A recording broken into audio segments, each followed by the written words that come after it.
Hola, soy Salvador Santana y bueno, esta es la explicación de cómo resolvimos la situación problema. Así que bueno, primero tenemos aquí el reporte. Nuestra situación problema era acerca de análisis de voz. Y bueno, se constaba en tres experimentos. El primero era definir una frase y que la leyera una persona y con ese graficar la amplitud respecto al tiempo y la magnitud respecto a la frecuencia. Posteriormente, hacer varios análisis estadísticos con esos datos de esa persona. Bueno, primero con una primera persona obtuvimos esto con una misma frase, solo una vez, y esto con respecto a la frecuencia.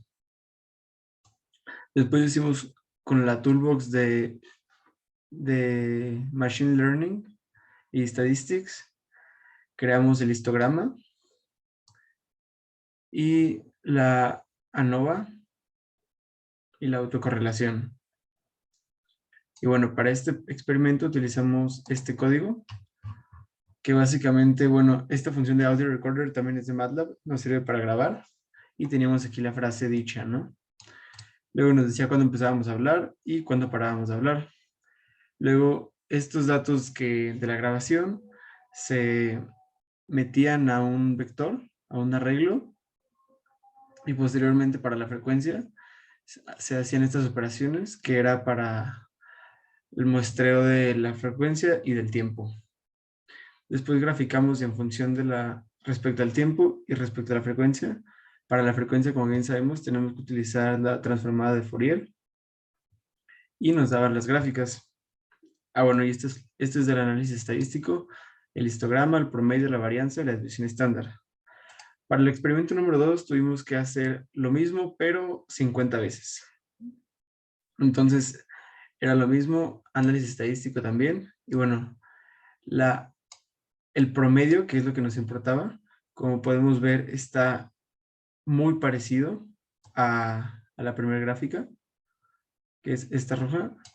No cambió, no cambió mucho, más que unos detallitos, porque también influye cuando que empieza a hablar en el mismo momento, con qué tono de voz lo hace. Pero bueno, es por eso que una frecuencia promedio nos da mayor información. A su vez que con respecto al tiempo, ¿no? Nos da mayor información del tono de voz real y la frecuencia a las que esta persona habla, ya normalmente. Y bueno, entonces para hicimos el mismo análisis estadístico, la autocorrelación y los valores estadísticos, ¿no? Y luego para el experimento número 3 ahora ya va lo interesante, que es cómo cambia en cada persona. Para esto ya todos los miembros del equipo dijimos una misma frase y esta frase la grabamos e igual hicimos el mismo procedimiento. Para esto utilizamos el código que bueno, en realidad es prácticamente el mismo, nada más se separaba en secciones uno para cada persona y nos arrojó los siguientes datos. Como podemos ver, aquí está la gráfica de amplitud respecto al tiempo y magnitud respecto a la frecuencia. Las rojas son de Alex, por ejemplo, y esta es de Eli, de Ramón y mías. Como podemos ver, comparten una cierta forma debido a que todos dijimos la misma frase. Sin embargo, se observan diferencias en cuanto sobre todo la frecuencia. Bueno, también la amplitud respecto al tiempo, ya que no todos empezamos a hablar en el mismo momento. Teníamos un margen de 5 segundos, de 0 a 5.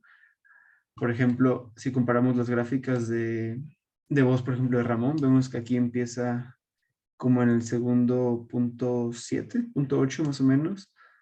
Y si nos damos, por ejemplo, a las de Eli, ella empezó antes del medio segundo. Esto va haciendo que cambie, ¿no?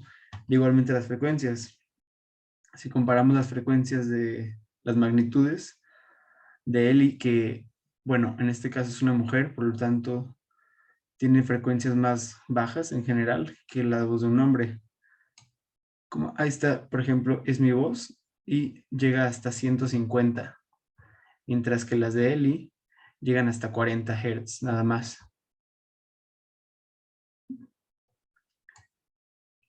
Ahora sí, bueno, ya tienen todos estos datos.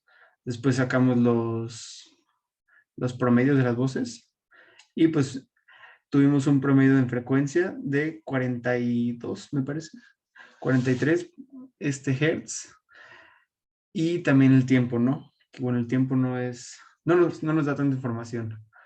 Las conclusiones que podemos sacar de esto es que varían mucho las voces y nos permite identificar ciertas voces. Por ejemplo, hasta podríamos hacer una implementación de filtros, ¿no? Que en general las voces más agudas tienden a ser, no sé, de niños y niñas y también de mujeres. Y las voces más graves tienden a ser de hombres o adultos o incluso gente muy grande, ¿no?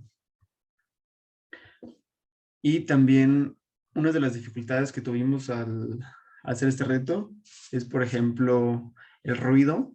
Cuando a la hora de grabar una voz, pues se toma todo ese ruido exterior, ¿no? Y muchas veces las grabaciones no fueron limpias. O sea, simplemente los sonidos de cuando apenas vas a empezar a hablar y todos esos, sería mejor hacerlo con un micrófono y en un espacio aislado, donde los ruidos del viento o cualquier cosa que arrastres, hasta un mosquito, puede interferir en la frecuencia de la voz. Y bueno, siempre es mejor para tener un promedio de voces, bueno, de la misma persona, para que nos arroje más datos, ¿no? Porque a veces podemos hablar un poquito más agudo o un poquito más grave, dependiendo de muchos factores, ¿no? De hidratación y todo eso.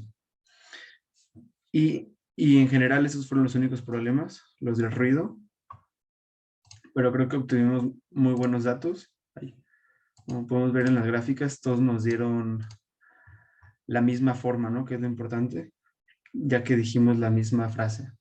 Y bueno, eso sería todo. Muchas gracias.